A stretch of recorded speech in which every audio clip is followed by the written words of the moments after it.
So, show y'all something.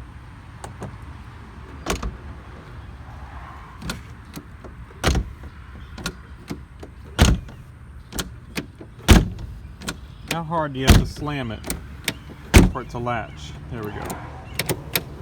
It locked itself. Same with this one.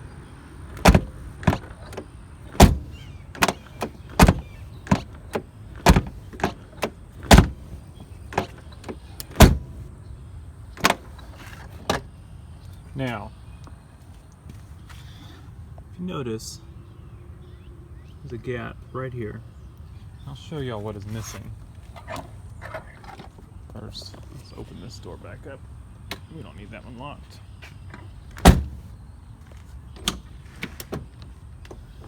And I'll show y'all over here. Now, I haven't done any major adjusting or anything like that, but that's what it should shut like.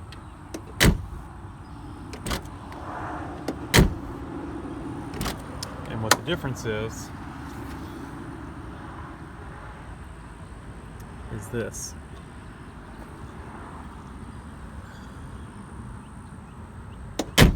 So, I've already done this side of the car. This one doesn't shut as good, but it's still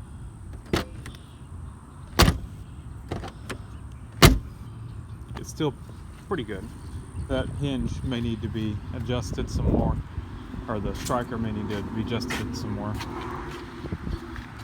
So what you're going to need is 5mm Allen head, and you're going to need some of these. And I'll put a link in the description. These came straight from Thailand. There's a company there that is remanufacturing this rubber piece. And this goes on the striker.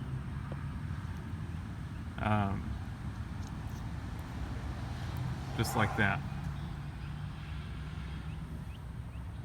So let's take this off, and I'll show you what you need to do to replace it, to put one of these in. And these are cheap. I think I'll have to look and see, but I know it was like with shipping and everything, it was under, I think, $20 for a set of 4. And the shipping, I think, is what is most expensive on them. I want to say it was like $15, maybe 18 or something. But it saves you from buying whole new strikers. How much would you pay to buy 4 new strikers when, you know, there's really nothing wrong with these? So let's take this off, and we'll install these. Okay, here's what we're gonna need to do. So on mine, I've got enough of a dirt line around the striker where I don't need to mark, because it's gonna be clean metal underneath the striker.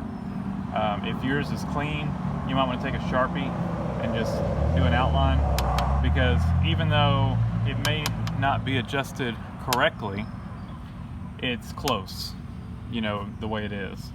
And so right now I'm not messing with, you know, readjusting the strikers or anything like that. I'm gonna put it back exactly like it was, because it shut pretty decently like it was. You know, you did have to slam it, but slamming it's not because this is adjusted wrong.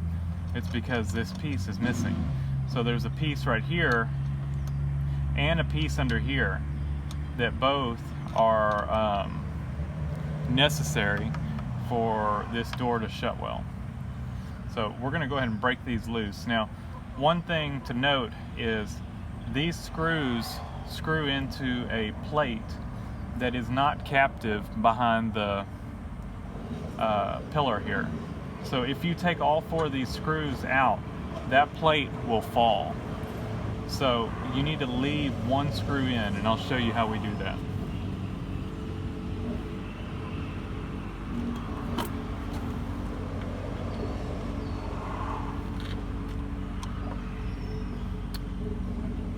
Tight, I'm about to break my Allen key.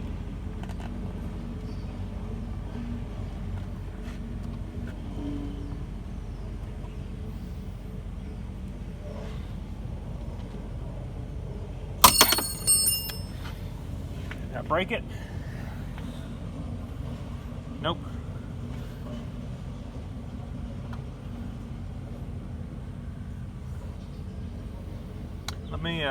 Let me get a socket adapter. This is not the best Allen key, and I don't want to round these out.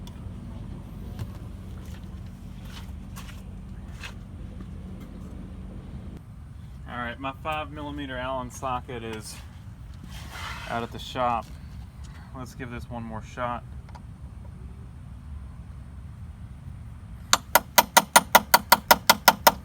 Make sure it's seated well.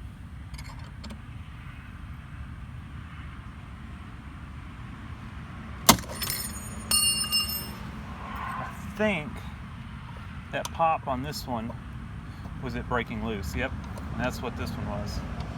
So I just put a little cheater on here. I don't know if you can tell in the video how much that was deflecting, but this Allen key was really bending.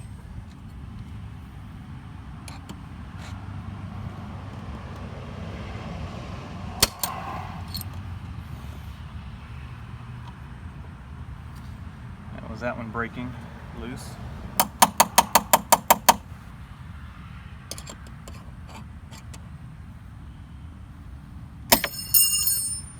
And that one breaking loose.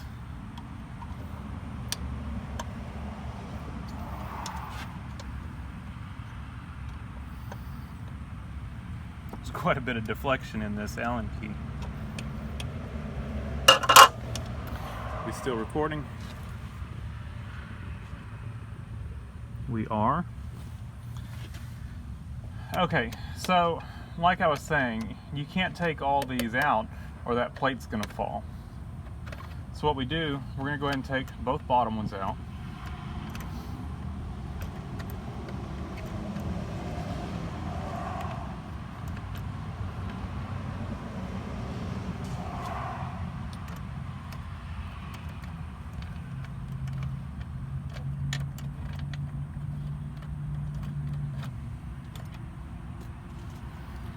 And then we're going to loosen this one up right here. And that should be loose enough. It's still screwed in well. And we're going to take this one out.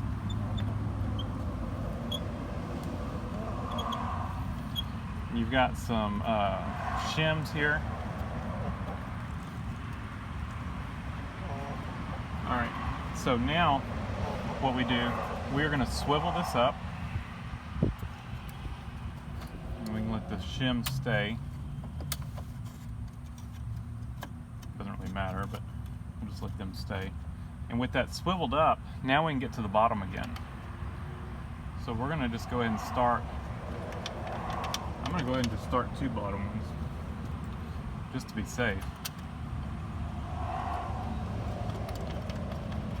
And we'll run those up a little bit. Now that those two are in there, take our Allen key and take this one out. You could swivel it down too. I just swiveled it up. But you need to swivel it around so you can restart the screws before you take the fourth screw out. And see what that gives us is this plate is held in place.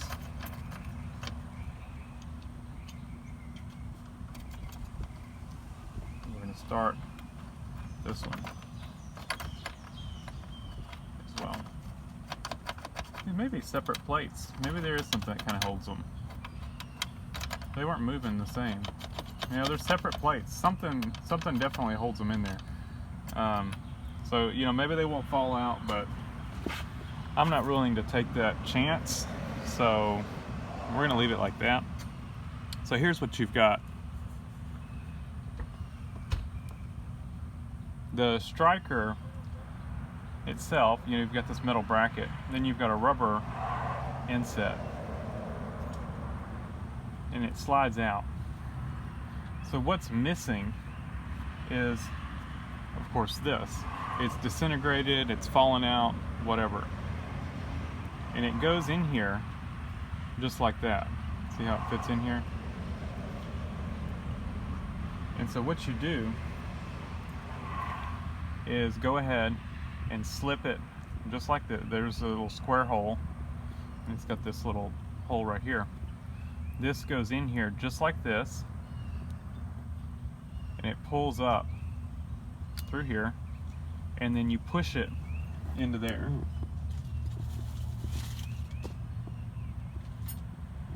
Let me get my pocket knife or something.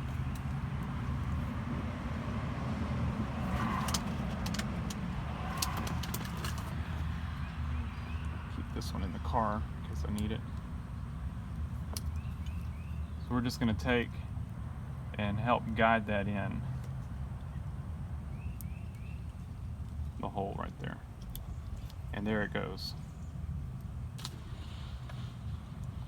So what you're left with is that. So this goes in there, this goes in there. And it slides all back together.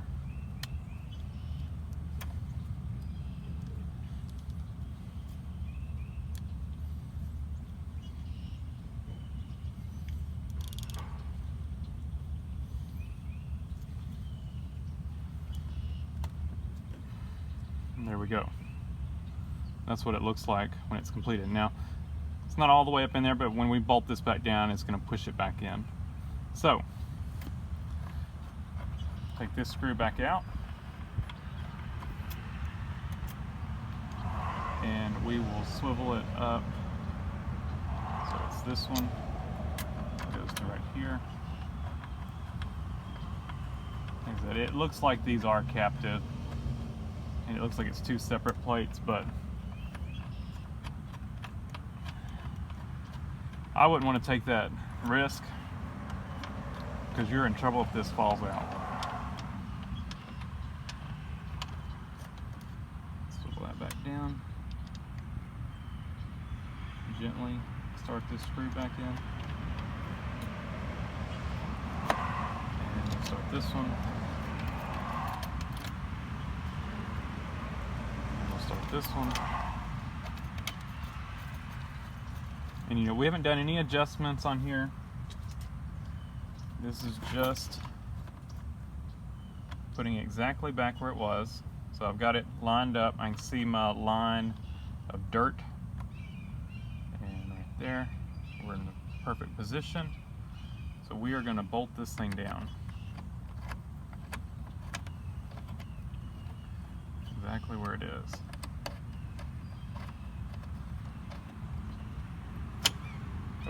Slid down. Line it back up again. Let's get right there.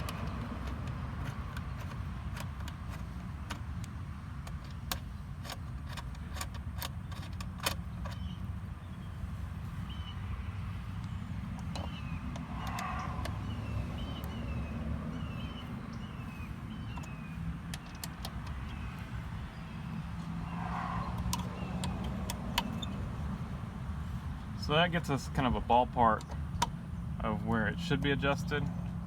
Unless yours has been messed with, you know, it should be fairly close, or unless it's worn, you know.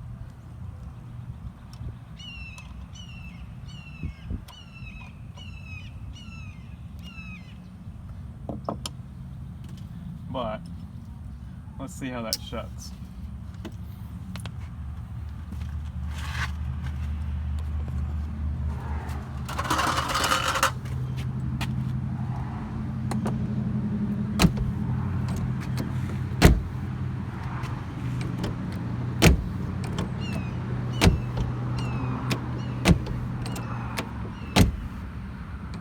I'm asking a little bit much of it by shutting it that slow.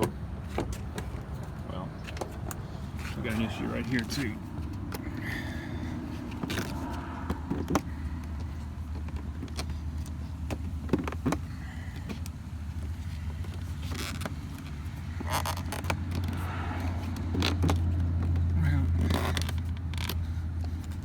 Trim's not wanting to go on there. But I can feel it tight right there.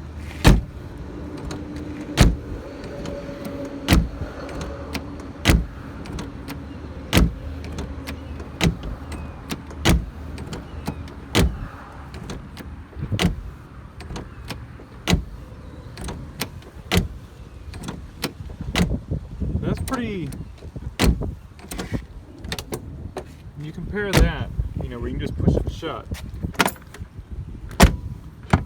See, it's not latched.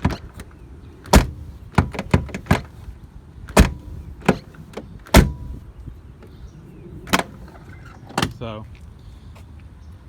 it makes a big difference. You know, it shut, slamming it like that, but did that shut? That shut. And you take this one, that lock works its way down on this door. You take this one,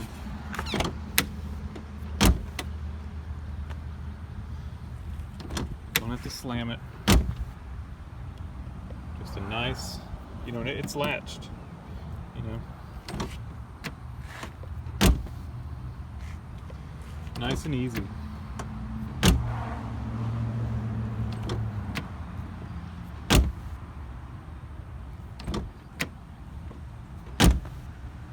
So, makes a big difference, and it's cheap.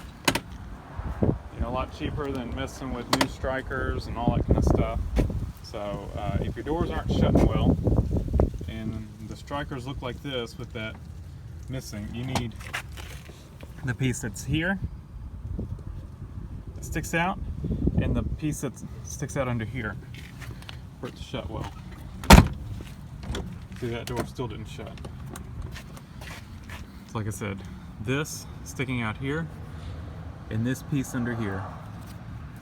And if they're not there, order a set of these.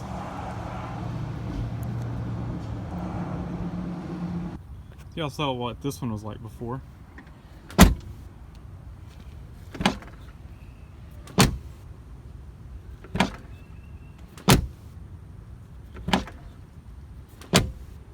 Oh, it didn't latch that time.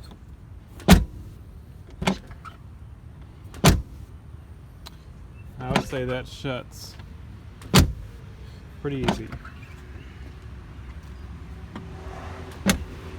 That was enough. The check straps are on these things. On all these doors are pretty much non-existent. See, pretty much no check strap. That's an easy shutting door. So definitely a worthwhile thing to do. So thanks for watching. Please comment, rate, and subscribe, and stay tuned for more on this lovely Mercedes 300D.